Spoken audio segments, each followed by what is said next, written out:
ಬಳ್ಳಾರಿ ಬಾಣಂತಿಯರ ಸಾವಿಗೆ ಔಷಧಿ ಕಾಣಾನ, ಲ್ಯಾಬ್ಗೆ ringer lactate ದ್ರಾವಣ ರವಾನೆ, ಶಂಕಾಸ್ಪದ ಮೆಡಿಸಿನ್ ಬಳಕೆ ಮೇಲೆ ನಿರ್ಬಂಧ.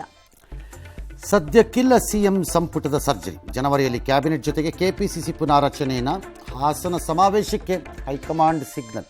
ಚಂದ್ರಶೇಖರ ಸ್ವಾಮೀಜಿ ವಿರುದ್ಧ ಎಫ್ಐಆರ್ಗೆ ಆಕ್ರೋಶ, ಒಕ್ಕಲಿಗರನ್ನ ಕೆಣಕಿದ್ರೆ ಹುಷಾರ್, ಬಿಜೆಪಿ ಎಚ್ಚರಿಕೆ. ಬಿಎಸ್ವೈ ಕೇಸ್ ರಿಓಪನ್ಗೆ ಟೀಕೆ. ವಿಕಲಚೇತನರ ಅನುದಾನ ಗ್ಯಾರಂಟಿಗೆ ಬಳಕೆ ಆಯಿತಾ? ರಾಜ್ಯ ಸರ್ಕಾರದ ವಿರುದ್ಧ ಬಿಜೆಪಿ ಗಂಭೀರ ಆರೋಪ. ಪ್ರಧಾನಿ ಮೋದಿಗೆ ಸಿಎಂ ಅನುದಾನ ಕೊಡಿ ಸಾರ್ ಅಂದ್ರು.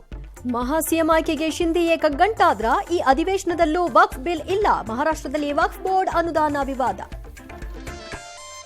ಬಾಂಗ್ಲಾದಲ್ಲಿ ಹಿಂಸೆಗೆ ಇಸ್ಕಾನ್ ಕಾರಣವಲ್ಲ, ಸುಳ್ಳು ಆಪಾದನೆಗಳಿಗೆ ಇಸ್ಕಾನ್ ಸಂಸ್ಥೆ ಬೇಸರ. ಸಂಭಾಲ್ ಕೇಸ್ ವಿಚಾರಣೆಗೆ ಸುಪ್ರೀಂ ಕೋರ್ಟ್ ತಡೆ. ಪಾಕಿಸ್ತಾನಕ್ಕೆ ಶಾಕ್ ಕೊಟ್ಟ ಕೇಂದ್ರ ಸರ್ಕಾರ, ಪಾಕ್ ನೆಲದಲ್ಲಿ ಚಾಂಪಿಯನ್ಸ್ ಟ್ರೋಫಿಗಿಲ್ಲ ಟೀಂ ಇಂಡಿಯಾ, ತಟಸ್ಥ ಸ್ಥಳದಲ್ಲಿ ಕ್ರಿಕೆಟ್ ಟೂರ್ನಿ ಸಾಧ್ಯತೆ. ಧಾರವಾಡದ ಡಾಬಾದಲ್ಲಿ ಜೀತ ಕಾರ್ಮಿಕ, ಪಬ್ಲಿಕ್ ಟಿವಿ ವರದಿ ಬೆನ್ನಲ್ಲೇ ಕಾರ್ಮಿಕ ಸರಪಳಿ ಮುಕ್ತ, ಮಾಲೀಕ ಸೇರಿ 4 ವಿರುದ್ಧ ಎಫ್ಐಆರ್.